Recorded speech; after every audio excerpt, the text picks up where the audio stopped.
Welcome to the Learning Pines YouTube. We hope this video helps.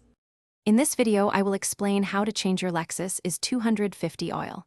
First, gather all necessary tools like a jack stands, an oil drain pan, a new oil filter, and about 7 to 8 quarts of 0W20 synthetic oil. Make sure your engine is warm, but not hot, to allow the old oil to drain more easily. You'll need to safely lift your car and locate the oil drain plug and the oil filter housing underneath. Now, with your car safely elevated, position your oil drain pan directly beneath the oil drain plug. Use a 14mm socket wrench to loosen and then carefully remove the drain plug.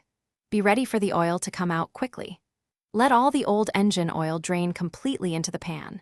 This usually takes about 10 to 15 minutes. While it's draining, you can prepare for the next step.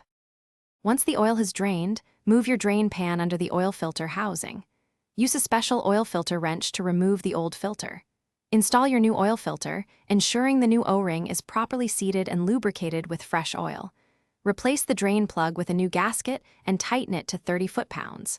Finally, add approximately 7 to 8 quarts of new 0W20 synthetic engine oil through the oil fill cap. After refilling, start your engine and let it run for a few minutes, then turn it off. Check the oil level with the dipstick and inspect for any leaks around the drain plug and oil filter. Top off if needed. Don't forget to reset your maintenance reminder light by holding down the trip reset button while turning on the electrical components. For more great deals and the link to Darn Tough Socks, check the description below. Thanks for watching, and happy driving.